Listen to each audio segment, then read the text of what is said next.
Oi, pessoal do YouTube, como vocês estão? Bem-vindos a mais um Terças Criminais.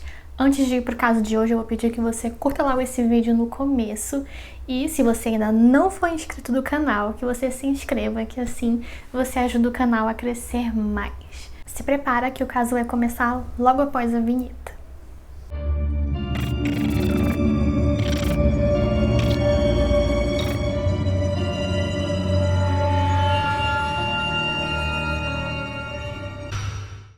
A família Dardeen era composta por Russell Keith Dardeen, de 29 anos, sua esposa Ruby Elaine Dardeen, de 30 anos, e o filho do casal, de 2 anos, chamado Peter. E o casal se chamava pelo nome do meio. Por volta de 1986, a família Dardeen foi morar na Vila de Ina, que é ali uma cidadezinha bem pequena do estado de Illinois, nos Estados Unidos. E eles não moravam numa casa convencional, eles moravam numa casa móvel, não era um trailer, era uma casa bem grande e ela era móvel. Se alguém souber como isso funciona, pode falar aqui nos comentários. O Keith, ele trabalhava em uma estação de tratamento, enquanto a Elaine, ela conseguiu um emprego em uma loja de materiais de escritório. E quando o casal não estava trabalhando, eles frequentavam uma igreja batista ali da região e eles inclusive eram ativos na banda da igreja, onde o Keith cantava e a Elaine, ela tocava piano. Como eu disse, era uma cidade bem pequena, pacata. Só que aí a criminalidade começou a aumentar na região mais dos arredores. Não lembro se foi em 2 anos ou em 1 ano, mas teve ali 15 assassinatos nesse período, o que para uma cidade muito pequena ali na região era muita coisa. Então o Keith, ele começou a ficar bem preocupado.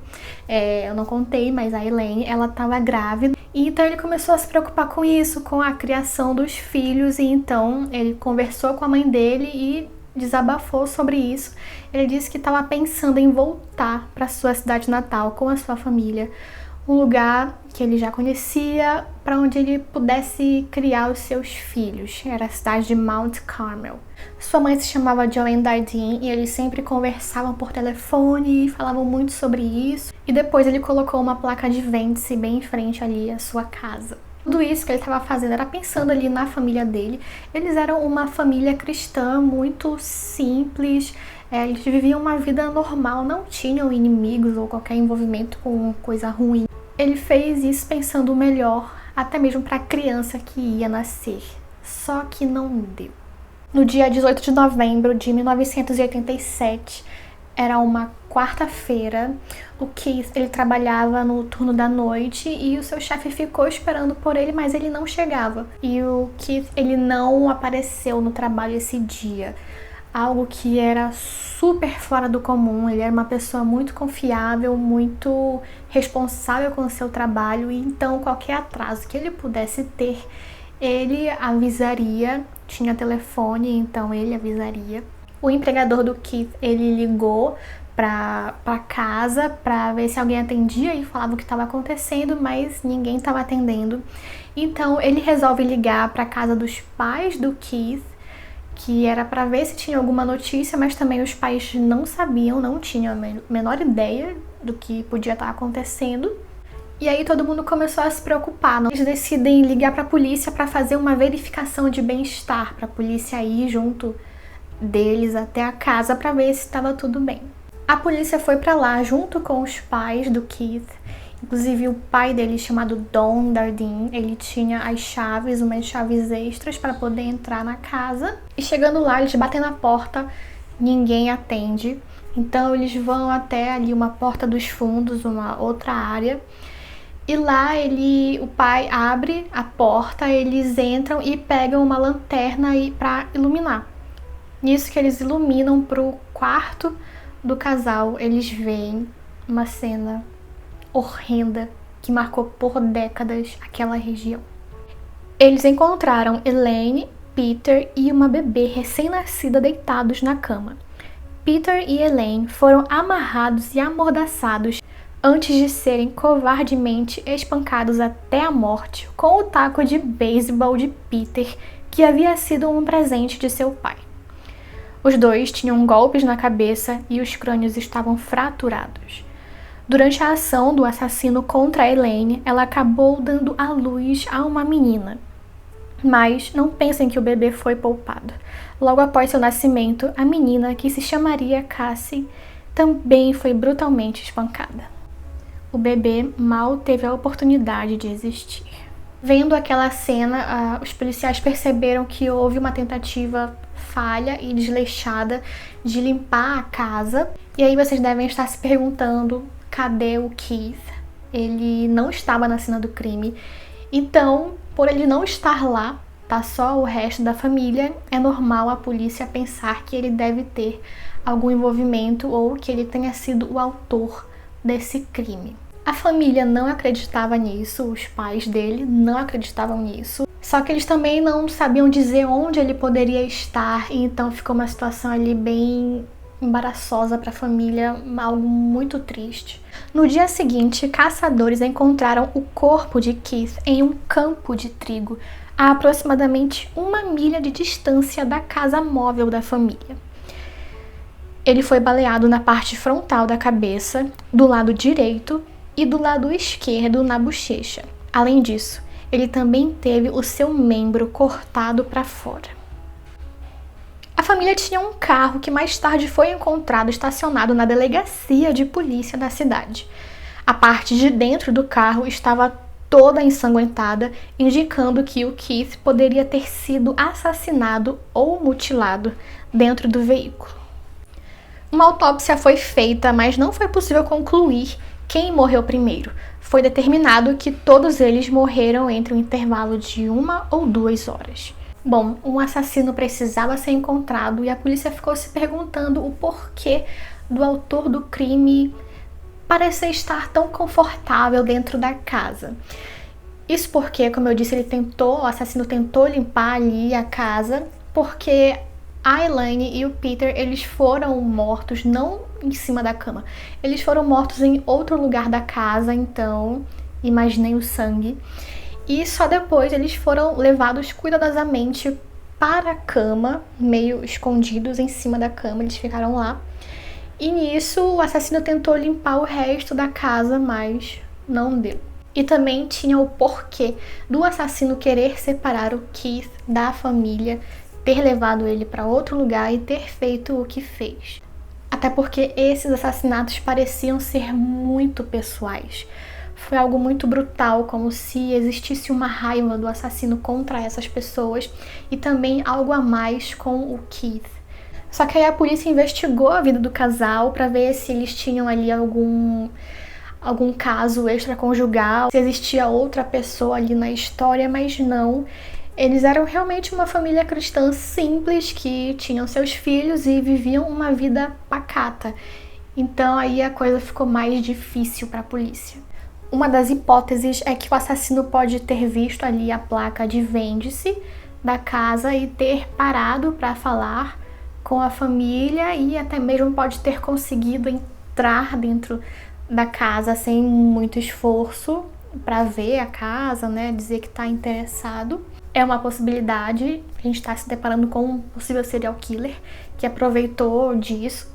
Nada foi roubado, nada foi saqueado, nada foi mexido, não, eles não estavam procurando por nada, o alvo era mesmo a família. E então fica muito difícil acreditar que foi algo aleatório. Além disso, foi encontrado ali um pouco de verdinha dentro da casa, não posso falar o nome. Foi encontrado ali, só que uma quantidade muito pequena. Tanto a família quanto amigos diziam que eles nunca usaram nenhuma substância, nada, que seria muito improvável. E a polícia ela desconfia que talvez isso tenha caído mesmo ali do bolso do assassino, talvez isso pertencesse ao assassino. Mas aí aconteceu o que nenhuma família espera nesses casos, que é o esfriamento do caso. Não tinha nenhum suspeito, não tinha nenhuma pista, não tinha nada que pudesse ser aproveitado para encontrar ali o assassino. Então os anos foram passando e esse assassinato brutal ficou parado, sem resposta. A família do Keith sofria demais, principalmente a mãe. A mãe todo santo dia ligava para os policiais para saber se tinha algo novo, se tinha alguma informação que pudesse ajudar nesses casos. Até hoje ela tem mais de 80 anos de idade, até hoje, sempre que possível ela dá alguma entrevista, que é para que as pessoas não se esqueçam e também porque ela tem esperanças. E é uma corrida contra o tempo, ela já tem mais de 80 anos e ela anseia muito por uma conclusão. Quanto à família da Elaine, não tem assim registro como tem com a família do Keith. Não tenho uma história da família dela para contar para vocês. Mas enfim, os anos foram se passando, isso foi 87, até que só em 2000 algo mudou. No dia 2 de janeiro de 2000, um serial killer chamado Tommy Lynn Sells, ele é preso. O Tommy era um homem super problemático que alegou ter matado mais de 70 pessoas, entre homens, mulheres, mas em sua maioria adolescentes, número que nunca foi confirmado.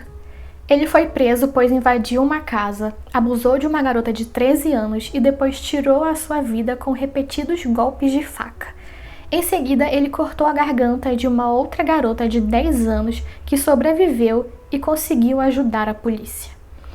Depois de algum tempo preso, ele alegou ter matado a família Dardeen. Ele disse que o Keith o deixou entrar em sua casa, afirmação essa que os familiares e amigos discordam, pois algum tempo antes de morrer, o Keith não deixou nenhuma adolescente entrar na sua casa, pois ela queria simplesmente usar o telefone e ele não deixou ela entrar. Então, ele também não deixaria um homem desconhecido entrar. Ainda mais com a violência crescendo, ele era bem cauteloso com isso. Mas então, Tommy disse que eles se conheceram em um posto de gasolina e o Keith convidou ele para jantar em sua casa junto da esposa. Mas quando ele começa a contar dos assassinatos, a sua história muda toda hora. Era uma história muito inconsistente e era muito pobre nos detalhes. A polícia não queria perder tempo com isso e resolveu não acusá-lo pelos assassinatos da família por conta dessas inconsistências em suas histórias. Até porque também não tinha ali nenhuma prova na cena do crime que ligasse o Tommy diretamente ao assassinato. E até mesmo a própria mãe do Keith, ela nunca acreditou que o Tommy poderia ser o assassino, não sei porquê, mas ela não acreditava nessas histórias que ele contava. Até porque essa história de você confessar ali um crime que você não cometeu é muito comum. Até porque por você poder conseguir uma pena reduzida ou por você ser uma pessoa muito narcisista e querer essa atenção, isso é uma possibilidade dele ter feito isso, o Tommy. Mas sendo verdade ou não, o Tommy ele foi executado em 2014 no Texas por conta de outros crimes que ele cometeu. Como vocês podem ter percebido, esse caso não foi solucionado.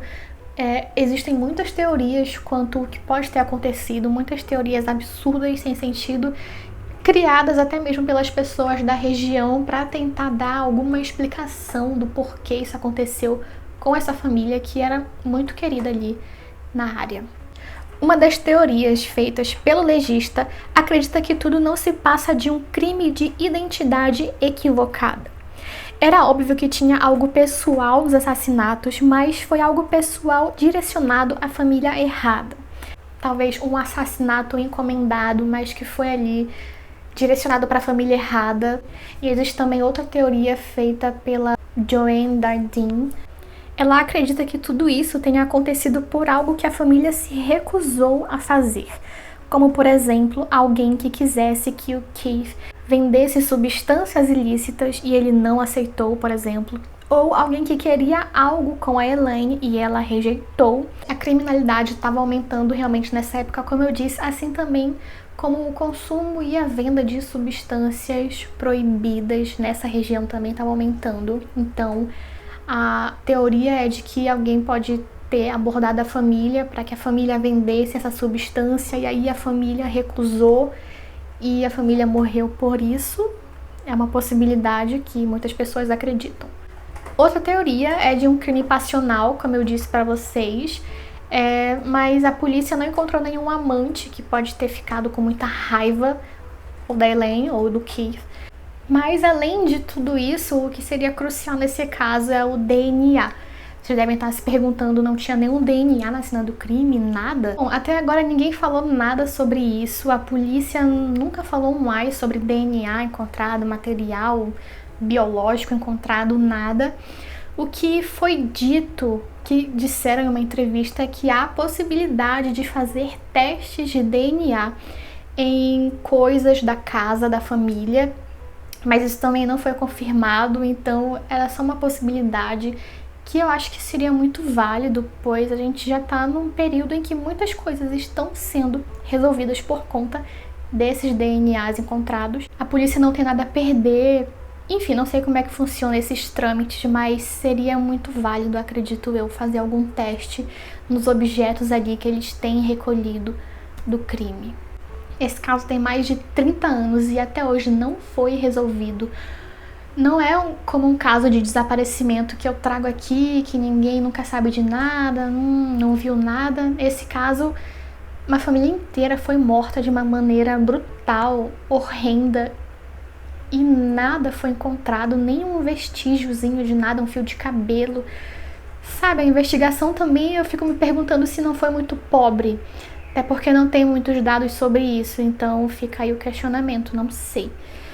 Mas é algo muito triste, principalmente a parte da Cassie, que uma criança que nasceu nessas condições e morreu instantaneamente. Então seria bom que a mãe do Keith tivesse esse desfecho para ir embora em paz. Ela já tem mais de 80 anos e até hoje dá entrevista dela para ver se a polícia também não se esquece desse caso e investiga mais. Bom, foi isso. Espero que vocês tenham gostado desse caso. Deixa um comentário aqui embaixo. Não se esquece de curtir esse vídeo antes de sair dele, que assim você me ajuda bastante. E é isso. Muito obrigada. Te vejo na semana que vem.